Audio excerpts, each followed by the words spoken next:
So come on, आप देख सकते हैं यहां से हमें शुरू करना है। एग्रीकल्चर साइंस, कृषि विज्ञान और तकनीक, एग्रीकल्चर साइंस एंड टेक्नोलॉजी, इस पोर्शन से आपको कितने क्वेश्चंस आने हैं? तो एग्रीकल्चर साइंस से आने हैं कितने? तो 6 क्वेश्चन आने हैं। हम कोशिश करेंगे कि थ्योरी के साथ साथ कुछ एमसीक्यूज भी तैयार कर लें, ठीक है। तो हमने जो अभी तक पढ़ा है उससे रिलेटेड कुछ एमसीक्यूज हैं जो बहुत ही उपयोगी है, बहुत काम का है। कम से कम आपको ये आभास हो जाएगा कि किस प्रकार के क्वेश्चंस आने हैं, किस प्रकार के क्वेश्चंस नहीं आने हैं।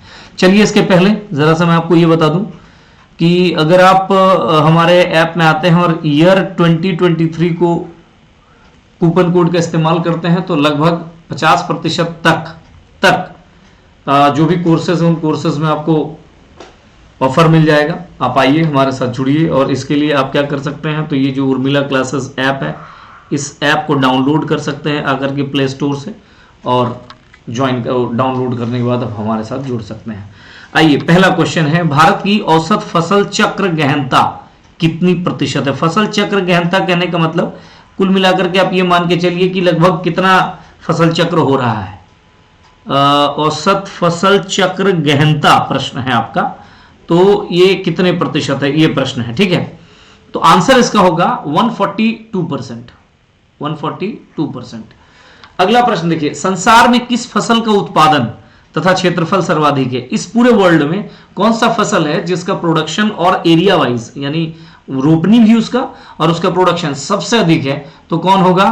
तो होगा गेहूं, ठीक है। ये सब क्वेश्चंस रहे हैं, देख सकते हैं आप।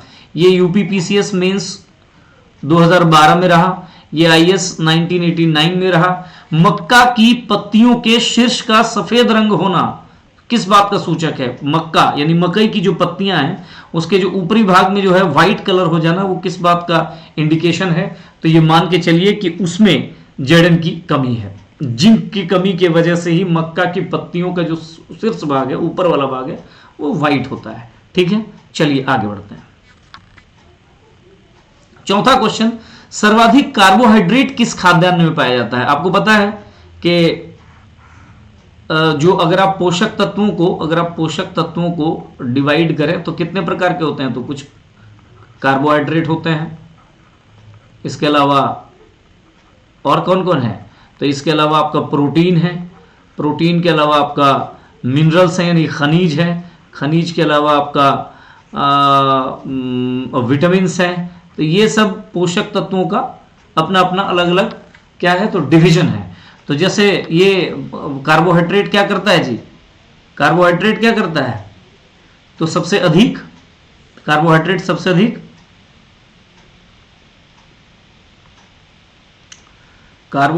सबसे अधिक ऊर्जा देता है, ये आप जानते हैं।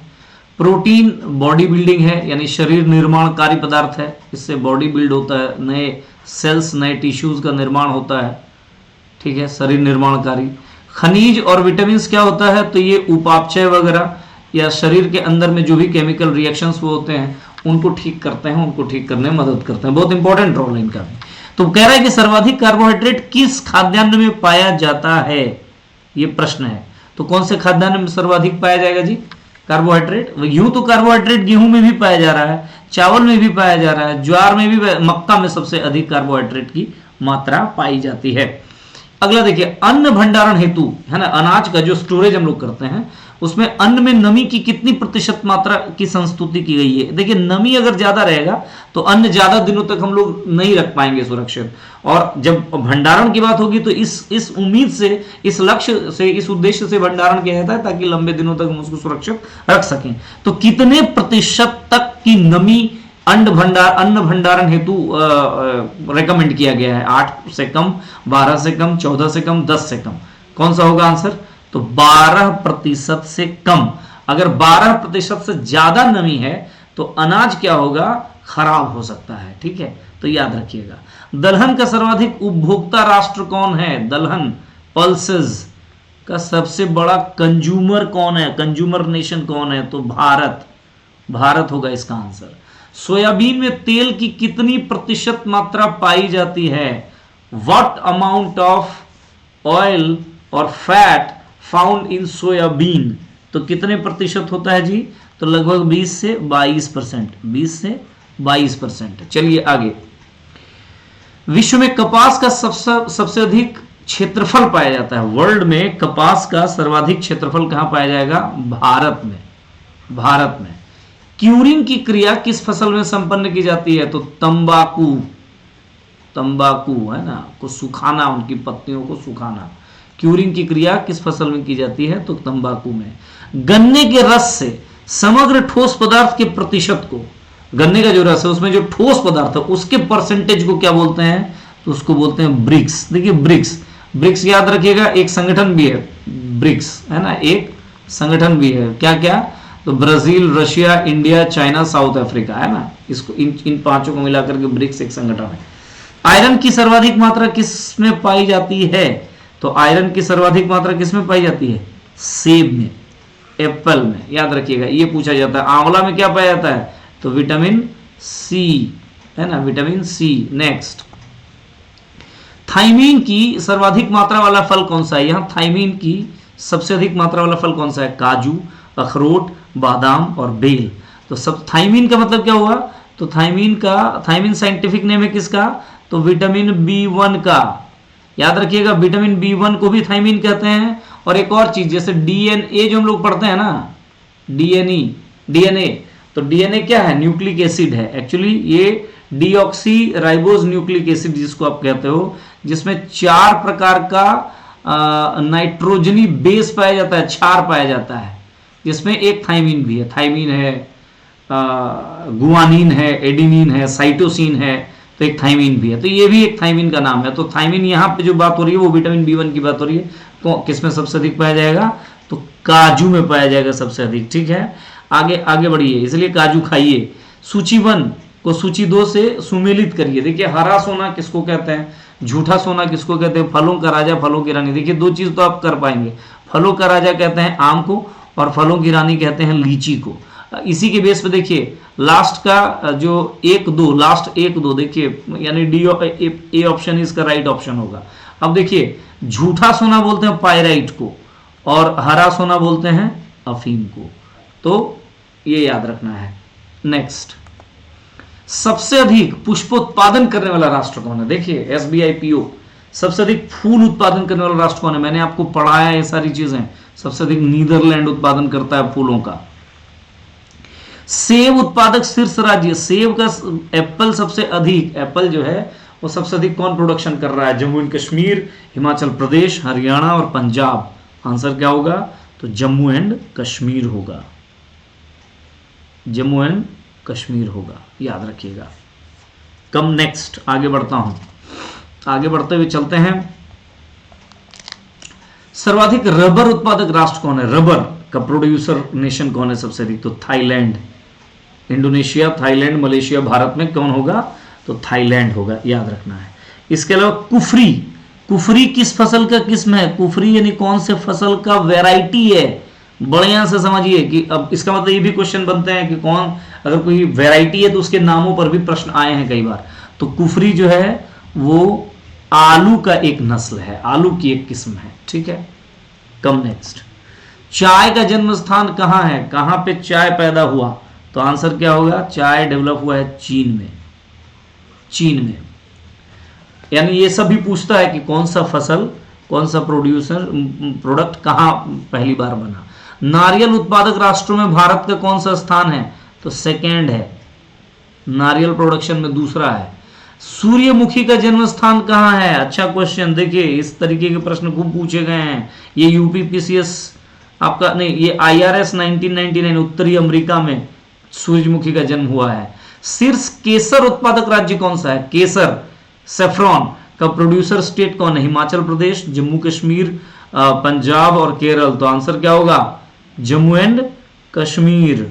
आंसर क्या होगा? जम्मू एंड कश्मीर। याद रखिएगा, जहां पे केसर पाया जाता है या उत्पादन होता है, उन एरियाज को, उन मिट्टी को करेवा बोलते हैं। वहां पे करेवा बोलते हैं जम्मू एंड कश्मीर में। ठीक है, चलिए नेक्स्ट।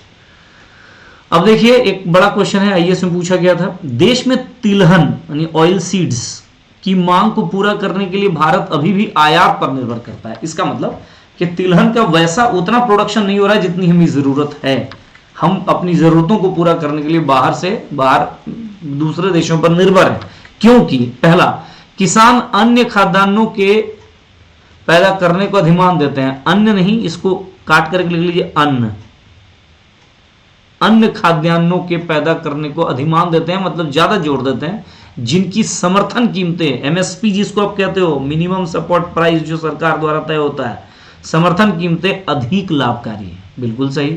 तो इस चक्कर में तिलहन का एमएसपी ज्यादा नहीं होने के कारण उसको हम लोग नहीं, यहाँ के किसान जो है उसको उत्पादन करना ज्यादा सुरक्षित नहीं समझते हैं। दूसरा है कि तिलहन की फसलों को पैदावार अधिकांशतः वर्षा पर निर्भर करती है। क्या है कि तिलहन के फसलों का पैदावार अधिकांशतः किस पर निर्भर करती है? एकदम सही है, वर्षा पर निर्भर करेगी, यानी ये दोनों स्टेटमेंट करेक्ट है। अब अगला देखिए, पेड़ों से उत्पन्न बीजों तथा चावल चोकर से तेल निकालने की प्रक्रियाओं को अभी भी प्रयोग में नहीं लाया गया है। ऐसी कोई बात नहीं है। तिलहन की फसल को पैदा करने की अपेक्षा तिलहन का आयात बहुत सस्ता पड़ता है। उपरोक्त नहीं, ये भी गलत है, कभी भी आयात सस्ता नहीं पड़ेगा। तो कुल मिलाकर के क्या हुआ कि पहला और दूसरा सही है, और इन्हीं वजहों, यही दो वो कारण है जिसकी वजह से अभी भी हम क्या कर रहे हैं, आयात कर रहे हैं। अगला प्रश्न, 23वां प्रश्न, निम्नलिखित फसलों पर विचार कीजिए। निम्नलिखित फसलों पर विचार कीजिए। कपास, मूंगफली, मक्का, सरसों। उपरोक्त में से खरीफ फसलें कौन सी हैं? है ना, उपरोक्त में से खरीफ फसलें कौन है? तो कपास भी है, मूंगफली भी है, और देखिए मक्का भी है। सो 1 2 3 समझ में आई मेरी बात? याद रखना है। चलिए आगे बढ़ने से पहले एक बार फिर से आपको मैं बता दूं कि नए वर्ष के शुभ अवसर पर आपको हमारे संस्था के द्वारा ऑफर किया गया है, और आप अगर कूपन कोड ईयर 2023 अगर इस्तेमाल करते हो तो आपको अप टू 50% यानी लगभग 40% तो जरूर आपको ऑफर किया गया है सारे प्राइसेस में। ऑलरेडी प्राइसेस बहुत कम है और उसके अलावा भी इसमें भी कम किया गया है, तो आप इसका इस्तेमाल करिए और आप हमारे इस ऐप को डाउनलोड करिए, उर्मिला क्लासेस ऐप को, और वो भी प्ले स्टोर में जाकर। चलिए आगे। अंग्रेजों द्वारा सर्वप्रथम कहवा बागान लगाए गए थे। कहां लगाए गए थे? सबसे पहले कहवा बागान अंग्रेजों ने कहां लगाया था? आंसर क्या होगा? तो चिकमंगलूर। कहां? चिकमंगलूर में लगाया था सबसे पहले। ठीक है। निम्नांकित में से किस फसल का उत्तर प्रदेश भारत में सर्वप्रमुख उत्पादक है? यूपी इंडिया में सबसे अधिक उत्पादन कर रहा है कौन से फसल का? लगभग निम्न में से चना, ज्वार, मक्का तथा गेहूं। आंसर क्या होगा? इट्स व्हीट यानी गेहूं। ठीक है। केंद्रीय धान अनुसंधान संस्थान, धान संस्थान कहां है? उड़ीसा के कटक में है। के वैज्ञानिकों द्वारा वर्ल्ड का पहला अति उत्तम धान का नामकरण हुआ है, यानी वर्ल्ड का सबसे बेहतरीन जो धान की किस्म है उसको किस नाम से जाना गया? तो ये है लूनी श्री। लूनी श्री है ना, ये क्या है? तो लूनी श्री है। Now come next. चलिए 27वां प्रश्न, निम्नलिखित कथनों पर अध्ययन कीजिए और नीचे दिए गए कूट से सही उत्तर ज्ञात कीजिए। पहला पॉइंट, चाय असम की मुख्य फसल है। एकदम सही है। पॉइंट नंबर 2, कहवा तमिलनाडु की मुख्य फसल। तमिलनाडु नहीं, कर्नाटक का है। किसका है? कर्नाटक का है, तो ये गलत हो गया। तंबाकू आंध्र प्रदेश में विस्तृत पैमाने पर उगाई जाती है, ये भी सही है। और जूट छत्तीसगढ़ की मुख्य फसल है। छत्तीसगढ़ नहीं बल्कि ये पश्चिम बंगाल की मुख्य फसल है। तो आंसर क्या होगा? 1 और 3 यानी B is the right option. B is the right option. Right. चलिए आगे बढ़ता हूं। और रोजमर्रा के इस्तेमाल में लाए जाने वाले निम्न में से कौन पौधे का फल भाग है? इनमें से वो कौन है जो पौधे का फल भाग है? तो सौंफ, सदाबहार, सतवार और खस। आंसर क्या होगा? सौंफ। सौंफ। Next, canola. कैनोला। मानव उपयोग के लिए उगाई गई विशिष्ट प्रकार की तिलहन सरसों की किस्मों को निर्दिष्ट करता है। इन किस्मों की प्रमुख विशेषता क्या है? ऑप्शन ए, इनके बीजों में तेल की मात्रा अत्यधिक उच्च होती है। ऑप्शन बी, इनके तेल में असंतृप्त वसा अम्लों की प्रचुरता होती है, यानी अनसैचुरेटेड जो फैटी एसिड्स हैं ये ज़्यादा पाए जाते हैं। ऑप्शन सी, इनके तेल में शेल्फ आयु लंबी होती है, शेल्फ लाइफ इसका क्या होता है? लंबी होती है। एंड ऑप्शन डी, इनके तेल में एरुसिक एसिड बहुत ही अल्प मात्रा में होती है। और ये जो कैनोला है इसके बारे में D is the right option, D is the right option. अगला देखिए, लहसुन में विशिष्ट गंध का कारण क्या है? ये छत्तीसगढ़ पीसीएस 2005 पूछा गया। क्लोरो यौगिक, फ्लोरो यौगिक, सल्फर यौगिक, ब्रोमो यौगिक। बहुत इजी आंसर होगा सल्फर यौगिक, है ना। अगला देखिए, कौन सा वनस्पति तेल हृदय रोगियों के लिए उपयुक्त है? इनमें से वो कौन सा वनस्पति तेल है ना? वेजिटेबल ऑयल है जो कि कार्डियक पेशेंट्स के लिए ज़्यादा सुइटेबल है। आंसर होगा सूरजमुखी तेल, मूंगफली तेल, सरसों तेल, सोयाबीन तेल। आंसर होगा सूरजमुखी तेल। ठीक है, आगे। अगला देखिए, एक कथन है कि किसी भी अफ्रीकी देश में चाय बागान नहीं है। ये सही नहीं है। इसलिए सही नहीं है क्योंकि हमने आपको पढ़ाया था केनिया के बारे में। केनिया एक ऐसा राष्ट्र है जिनके बारे में हमने आपको बताया था, जो कि कहीं ना कहीं एक तरीके से चाय का एक बड़ा निर्यातक राष्ट्र में से एक है। तो अफ्रीकी देश में चाय का बागान नहीं, ये स्टेटमेंट ही गलत हो गया। रीजन, कारण देखिए, चाय के पौधों को उच्च ह्यूमस युक्त उर्वर मृदा की आवश्यकता। देखिए, उच्च ह्यूमस युक्त उर्वर मृदा की आवश्यकता तो जरूर होती है, इसके लिए तो ये तो चाहिए ही चाय के लिए। तो कुल मिलाकर के आर सही है और ए गलत है, और इस लिहाज से इसका आंसर क्या हो जाएगा? तो D is the right option. 33, निम्नलिखित में से कौन सा एक पोषणिक कैल्शियम का एक अच्छा स्रोत नहीं है, यानी कैल्शियम का अच्छा स्रोत नहीं है। इनमें से कौन है? आंसर, चावल, रागी, मलाई उतरा हुआ दूध और अंडा। इनमें से किसमें कैल्शियम नहीं पाया जाता है? ठीक है, तो इनमें से याद रखिएगा, रागी में भी पाया जाएगा, मलाई में वाला दूध में भी पाया जाएगा, और अंडा में भी पाया जाएगा। आंसर होगा चावल। चावल में कैल्शियम नहीं पाया जाएगा। चावल कैल्शियम का स्रोत बिल्कुल भी नहीं है। अगला देखिए, निम्नलिखित में से कौन से फल में एस्कर्बिक एसिड की मात्रा सर्वाधिक पाई जाती है? एस्कर्बिक एसिड की मात्रा सर्वाधिक पाई जाती है, कह रहे हैं कि कौन से फल में? और इसके ऑप्शंस हैं आंवला, आम, सेब और संतरा। तो इनमें से किस में एस्कर्बिक एसिड सबसे अधिक पाया जाता है? और एस्कर्बिक एसिड को ही क्या बोलते हैं? Vitamin C. और इसीलिए आंसर क्या हो जाएगा? आंवला। चलिए, सर्वाधिक विटामिन ए किस में पाया जाता है? सर्वाधिक विटामिन ए किस में पाया जाता है? पके हुए आम के फल में, गाजर की जड़ों में, पके पपीते के फल में, पके हुए टमाटर के फल में। सबसे अधिक किसमें पाया जाएगा? तो विटामिन ए सबसे अधिक आम में पाया जाएगा। ठीक है, आंवला में सी और आम में ए। निम्न अधोभूमि उत्पादित सब्जियों में कौन सी एक रूपांतरित जड़ है? कह रहे हैं कि इनमें से कौन सी सब्जी एक जड़ है सबसे पहले तो, और वो भी रूपांतरित जड़ है। तो आलू, शकरकंद, बंडा, जिम्मीकंद, इनमें से कौन एक जड़ है? ये प्रश्न है।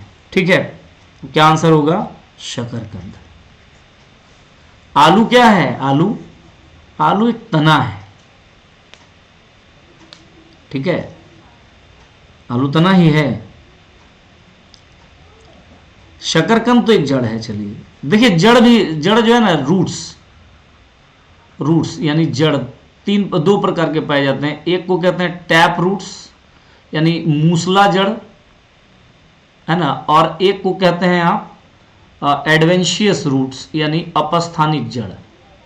अब ये जो मूसला है ना, इसके अलग अलग प्रकार पाए जाते हैं, जैसे कोनिकल होते हैं, फ्यूजिफॉर्म होते हैं, यानी तर्कु रूपी, शंकु रूपी, इस तरीके से। तो उनमें से याद रखिएगा कि शकरकंद भी एक क्या है? एक रूपांतरित जड़ है। चलिए, निम्नलिखित में से किस फसल का वर्ल्ड में सबसे अधिक उत्पादन किया जाता है? कौन सा वो फसल है जिसका सबसे अधिक, इनमें से आम, टमाटर, आलू, अंगूर, इनमें से विश्व में सबसे अधिक किसका होता है? तो आलू का होता है, याद रखिएगा। निम्नलिखित में से किस सब्जी में सबसे अधिक कैल्शियम तत्व पाया जाता है? सबसे अधिक कैल्शियम किस में पाया जाता है? क्वेश्चन है। प्याज में, मेथी में, लोबिया में, और इनमें से कोई नहीं है। तो किस में? तो याद रखना है सबसे अधिक कैल्शियम मेथी में पाया जाता है। शस्य स्वरूप मतलब एग्रीकल्चर पैटर्न को प्रभावित करने वाला सबसे बड़ा महत्वपूर्ण पहलू कौन सा है? ऑप्शन ए सामाजिक सोच विचार, ऑप्शन बी आर्थिक सोच विचार, ऑप्शन सी राजनीतिक सोच विचार, और ऑप्शन डी भौगोलिक सोच विचार।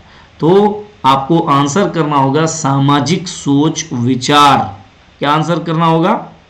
या अगर आप एग्रीकल्चर पैटर्न की बात करें तो सामाजिक नहीं, सॉरी, ज्योग्राफिकल जो सोच विचार है या जो चीज़ें फैक्टर है, कारक है, उस कारक को सबसे अधिक महत्वपूर्ण, सबसे अधिक प्रभावित करने वाला पहलू होगा। भारत में किसके आने से यहाँ मक्के की फसल आई है? तो पुर्तगाल, ये पुर्तगाली लोग यहाँ पर मक्का को लेकर के आया है, ठीक है। पके हुए अंगूरों में क्या होता है? बहुत अच्छा प्रश्न है। फ्रक्टोज होता है, सुक्रोज होता है, गैलेक्टोज होता है, या ग्लूकोज होता है? देखिए ये क्वेश्चन बहुत अच्छा है। तो पके हुए अंगूरों में ग्लूकोज सबसे अधिक होता है। देखिए अब क्वेश्चन अलग अलग तरीके से, अगर प्रश्न पूछता कि फलों में सबसे अधिक कौन सा शुगर पाया जाता है, फलों में, आंसर होगा फ्रक्टोज। फलों में सर्वाधिक, फलों में सर्वाधिक, फलों में सर्वाधिक कौन है? तो फ्रक्टोज। वहीं अगर क्वेश्चन थोड़ा सा और बदल दिया होता कि गन्ना में कौन सा शुगर पाया जाता है, तो गन्ना में सर्वाधिक पाया जाता है सुक्रोज, है ना। सर्वाधिक क्या पाया जाएगा? सुक्रोज। जबकि ओवरऑल पके हुए अंगूरों में अगर पूछ दिया जाए तो ग्लूकोज। चलिए नेक्स्ट, रोज सेंटेड प्रजाति किस फसल से संबंधित है? ये जो रोज सेंटेड है वो एक प्रजाति है, कौन से फसल से संबंधित है? गुलाब, आम, लीची और अमरूद। तो किससे रिलेटेड है? ये लीची से रिलेटेड एक प्रजाति है। अगला देखिए, सुपरस्टार किसकी प्रजाति है? सुपरस्टार गुलाब की प्रजाति है। सुपरस्टार किसकी है? गुलाब की प्रजाति है। अल्फा अल्फा घास, चावल, मक्का, ज्वार। तो क्या है अल्फा क्या है? तो अल्फा आपको मिलेगा घास है। अल्फा क्या है? तो घास है। अल्फा क्या है? तो घास है। एक वर्ग किलोमीटर में कितने हेक्टेयर होते हैं? एक वर्ग किलोमीटर में कितने हेक्टेयर होते हैं? तो 100 हेक्टेयर होते हैं। 100 हेक्टेयर होते हैं, ठीक है। कितने होंगे जी? 100 होंगे। चलिए, सेब की सुगंध मुख्यतः निम्नलिखित में से किस एक के कारण होता है?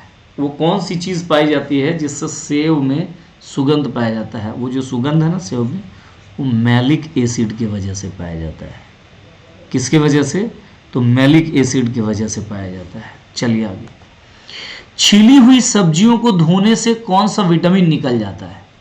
छिला, अगर एक बार छिली हुई सब्जी है उसको धो देंगे तो कौन सा विटामिन निकल जाता है? देखिए आईएएस 2002 में पूछा गया प्रश्न है। तो विटामिन ए, सी, डी, ई, तो ये किस निकल जाता है? विटामिन सी निकल जाता है। मक्के की खेती की जा सकती है, मक्के की खेती की जा सकती है खरीफ के मौसम में, रबी के मौसम में, जायद के मौसम में और वर्ष भर में। तो किस में होगा? तो देखिए ये ही एक ऐसा फसल है जिसको अलग अलग टाइम में किया जाता है और ये वर्ष भर इसका आंसर होगा। लेकिन अगर नॉर्मली इसको पूछे तो खरीफ के हिस्से में आएगा। अगर खरीफ रबी में अगर कैटेगराइज करना पड़े तो खरीफ, लेकिन अगर ये पूछे कि खेती की जा सकती है तो सालों भर की जा सकती है, ठीक है। अगर कोई एक कैटेगरी पूछ दे तो खरीफ, याद रखिएगा। अब देखिए आगे दिए गए मानचित्र में 3 अलग अलग एरिया दिखाया गया है, उनमें से कौन गन्ना रोपण क्षेत्र को निरूपित करता है, जहां पे गन्ना पाया जाता है? देखिए मध्य प्रदेश है, ये और ये, यानी कुल मिलाकर के 2 और 3, इस एरिया में आपको गन्ना खूब मिलेंगे। नेक्स्ट 50वां प्रश्न आज का, भारत में जूट का सर्वाधिक क्षेत्रफल यानी जूट सबसे अधिक कहां बोया जा रहा है? तो याद रखना आंसर है असम, पश्चिम बंगाल, बिहार, मेघालय। तो आंसर होगा वेस्ट बंगाल। जूट का सबसे अधिक प्रोड्यूसर भी यही है, उत्पादक भी यही है, क्षेत्रफल भी सबसे अधिक। यूपीपीसीएस 2007 में पूछा हुआ प्रश्न। भारतीय कृषि में लो प्रोडक्टिविटी का कारण क्या है? निम्न उत्पादकता का कारण क्या है? ऑप्शन ए आवश्यकता से अधिक लोगों का कृषि कार्यों में लगा रहना, ठीक है। ऑप्शन बी जोत का छोटा आकार यानी छोटे छोटे खेत। ऑप्शन सी उत्पादन की पिछड़ी तकनीक यानी बहुत ही पुरानी तकनीक, आउटडेटेड टेक्नोलॉजीज। और इसके अलावा डी में है उपरोक्त सभी। जाहिर है आंसर क्या होगा कि उपरोक्त सभी। महाधान सुपर राइस विकसित किया किसने? तो महाधान सुपर राइस जीएस खुश नामक एक वैज्ञानिक है, इन्होंने विकसित किया। देखिए ये जेपीएससी का पूछा हुआ प्रश्न है, शायद लास्ट टाइम पूछा था या उसके पहले पूछा था, मुझे याद नहीं आ रहा, लेकिन पूछा था। चावल की खेती के लिए जो एक आइडियल कंडीशन चाहिए होगा, आदर्श परिस्थिति जो चाहिए होगा चावल की खेती के लिए, तो वो क्या है? ऑप्शन ए 100 सेंटीमीटर से ऊपर वर्षा, और ऑप्शन और 25 सेंटीमीटर से ऊपर ताप। ये तो लगभग कुल मिला जुला करके सही लग रहा है, क्योंकि वर्षा भी ज़्यादा चाहिए, तापमान भी ज़्यादा चाहिए। फसल की पूरी अवधि के लिए ठंडी और नम जलवायु, ठंडा नहीं चाहिए, यहाँ पे ये गलत होता है। 100 सेंटीमीटर से कम वर्षा, तो 100 सेंटीमीटर से कम वर्षा में भी चावल नहीं होगा। और 25 डिग्री सेल्सियस से कम ताप नहीं, ये बल्कि अगर गेहूं के बारे में कहें तो ये कुछ हद तक सही हो सकता है। फसल की पूरी अवधि में कुछ गर्म और शुष्क जलवायु, ये भी नहीं होगा। यानी answer A is the right option कि 100 सेंटीमीटर से ऊपर वर्षा, 25 सेंटीमीटर से ऊपर ताप। देखिए क्वेश्चन कठिन नहीं है, क्वेश्चन आसान रहता है। अगला देखिए प्रश्न, साओ पोलो एक एरिया है, ये ब्राजील में यह क्षेत्र पड़ता है। साओ पोलो किस उत्पादन के लिए प्रसिद्ध है ना? 2006 Madhya Pradesh public service commission ने यह प्रश्न पूछा। कहवा, चाय, तंबाकू, कोकोआ। तो ये साओ पोलो कॉफी के लिए यानी कहवा के लिए बड़ी ही प्रसिद्ध है। यदि खाद्यान्नों को सुरक्षित संग्रह सुनिश्चित करना हो, सुरक्षित संग्रह सुनिश्चित करना हो, तो कटाई के समय उसकी आर्द्रता अंश कितने प्रतिशत से अधिक नहीं होनी चाहिए? ये क्वेश्चन शुरू में भी हमने किया है। तो आर्द्रता 12% से अधिक नहीं होना चाहिए, यही हमने शुरू भी किया। अगर 12% से अधिक मान लीजिए उसमें ह्यूमिडिटी है, आर्द्रता है, और अगर उसको काट दिया गया तो वो अनाज जो है धीरे धीरे जल्दी ही खराब हो जाएगा, है ना, खेत में, खलिहान में। इसलिए 12% से कम हो आर्द्रता, तब आप उसको क्या कर दीजिए, काटिए। ये भी देखिए झारखंड में पूछा गया प्रश्न है। तो चलिए ये हुए आज का, इतने प्रश्नों में आपसे हमारी चर्चा आज की होनी थी, हमने किया। आगे हम लोग फिर से कुछ और प्रश्न भी लेकर के कभी कभी मैं ऐसे ही आऊंगा, और मैं उम्मीद करता हूँ ये बड़े आपके लिए बहुत ही दूरदर्शी हो, मतलब ये बहुत ही यूजफुल साबित हो, बहुत ही उपयोगी साबित होगा, क्योंकि आपको आइडिया लगेगा कि कैसे कैसे क्वेश्चंस करने हैं। मुझे लगता है कि अगर मान लीजिए 6 क्वेश्चन है, नहीं कुछ मिलता है लास्ट में ना, 300-400 क्वेश्चन भी करके चले जाएंगे तो बहुत रास्ता निकल जाएगा। इतना कम से कम तो आप कर ही सकते हैं, ठीक है। तो चलिए एक बार फिर से चलते चलते आप हमारे ऐप में आइए, हमारे कोर्स को सब्सक्राइब करिए, और अगर आप बहुत ही लिमिटेड समय 15 तारीख के अंदर तक ईयर 2023 अगर आप कोड का इस्तेमाल करते हो तो आपको लगभग 50% ऑफ कर दिया जाएगा सारे प्राइसेस में। प्राइसेस ऑलरेडी ही कम है, जैसे मान लीजिए जेपीएससी जो फर्स्ट पेपर है, ये फर्स्ट पेपर आपको ओनली 2500 में अवेलेबल था, इसमें भी अगर मान लीजिए 40% के आसपास का ऑफ कर दिया जाए, 1500 के आसपास में ये पेपर उपलब्ध होगा। और बहुत ही डिटेल्ड वर्जन में हम आपसे एक एक सेक्शन को लेकर के चर्चा कर रहे हैं। आप हमारे साथ जुड़िए इस भरोसे के साथ कि आगे आप और हम मिल करके आपके एक सुनहरे भविष्य को सुनिश्चित कर सकें। तो बहुत बहुत धन्यवाद, नमस्कार।